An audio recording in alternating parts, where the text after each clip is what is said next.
Bonjour à tous, bienvenue dans cette nouvelle vidéo sur apprendre à la photo. Et aujourd'hui, je vais faire un petit coup de gueule. Alors, comme vous le savez peut-être, le salon de la photo a eu lieu à Paris comme tous les ans. Et j'ai enregistré une vidéo d'ailleurs un petit peu différente là-bas que vous aurez bientôt l'occasion de voir sur la chaîne. Mais avant ça, comme je disais, j'ai un coup de gueule parce qu'il y a un truc qui m'a pas plu du tout. Alors à l'entrée du salon, vous l'avez peut-être vu si vous y étiez, il y avait un grand mur avec les photos de 464 photographes qui étaient affichés là, parce qu'ils avaient simplement envoyé leurs photos pour être exposées. Et plusieurs personnes m'ont fait la remarque en me croisant les allées du salon, ils m'ont dit mais tu trouves pas ça bizarre qu'il n'y ait pas les noms des gens?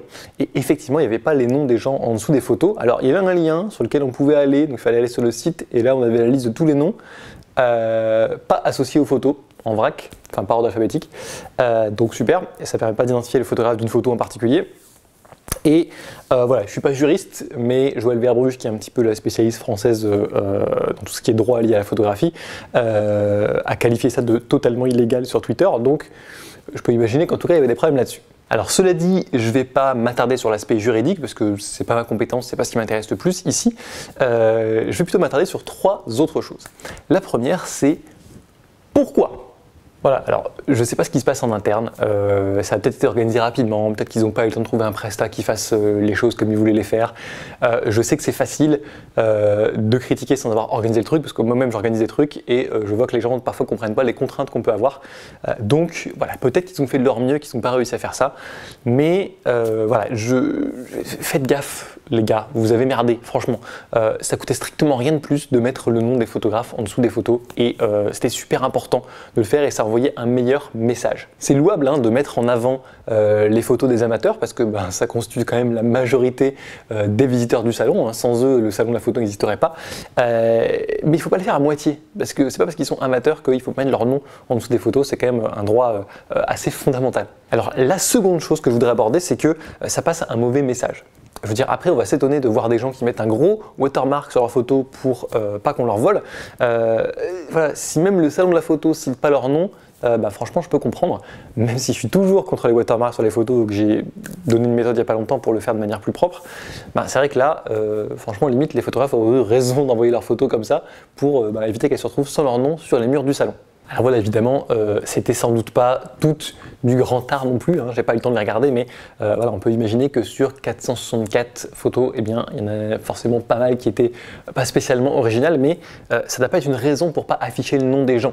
Je veux dire, voilà, il y a quand même eu 464 photographes qui ont eu le courage d'envoyer leurs photos et il y en a peut-être certains, c'était la première fois qu'ils envoyaient leurs photos pour un concours et qui ont sans doute été contents d'être sélectionnés, mais qu'est-ce qu'ils ont ressenti quand ils n'ont pas vu leur nom en dessous de leur photo, au salon de la photo.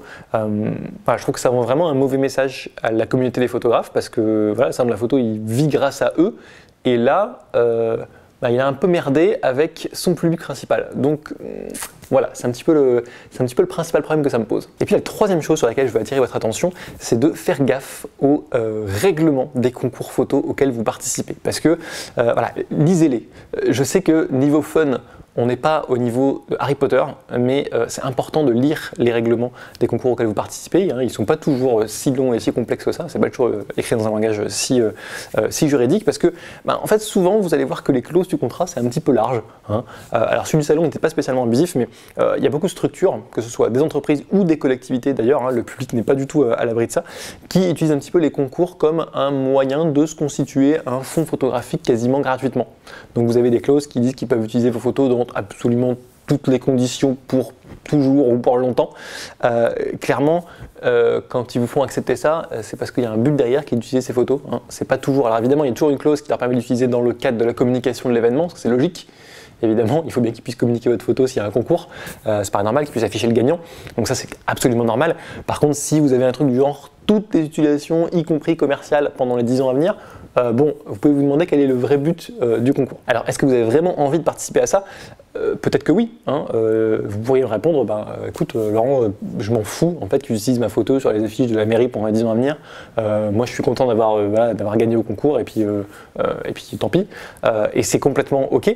Mais ayez conscience de ça. et allez-y en toute connaissance de cause, donc lisez quand même un petit peu les règlements. Voilà, c'est la fin de cette vidéo. Si vous l'avez aimé, mettez-lui un pouce bleu, partagez-la avec vos amis, partagez-la pourquoi pas avec le salon de la photo pour qu'ils aient conscience qu'il faut faire mieux l'année prochaine. Le but c'est pas de leur taper dessus, mais c'est vraiment de leur dire les gars, faites mieux, vous avez un peu merdé là pour le coup, refaites pas ça l'année prochaine. Et puis voilà, si vous avez des commentaires à ajouter, si vous êtes d'accord, pas d'accord, vous avez des choses en plus à dire, mettez-les en commentaire juste en dessous. Cette vidéo est un petit peu aussi là pour ouvrir le dialogue. Et si jamais vous découvrez la chaîne avec cette vidéo, eh bien j'ai un guide pour les débutants que vous pouvez télécharger juste ici gratuitement en mettant juste votre prénom et votre email. Ça s'appelle Faites-vous plaisir en photographiant. Et ça vous aidera à éviter les erreurs de débutants et peut-être à avoir une photo affichée sur les murs du salon avec votre nom, il faut espérer, l'année prochaine. Voilà, je vous dis à plus pour la prochaine vidéo. D'ici là, à bientôt et bonne photo!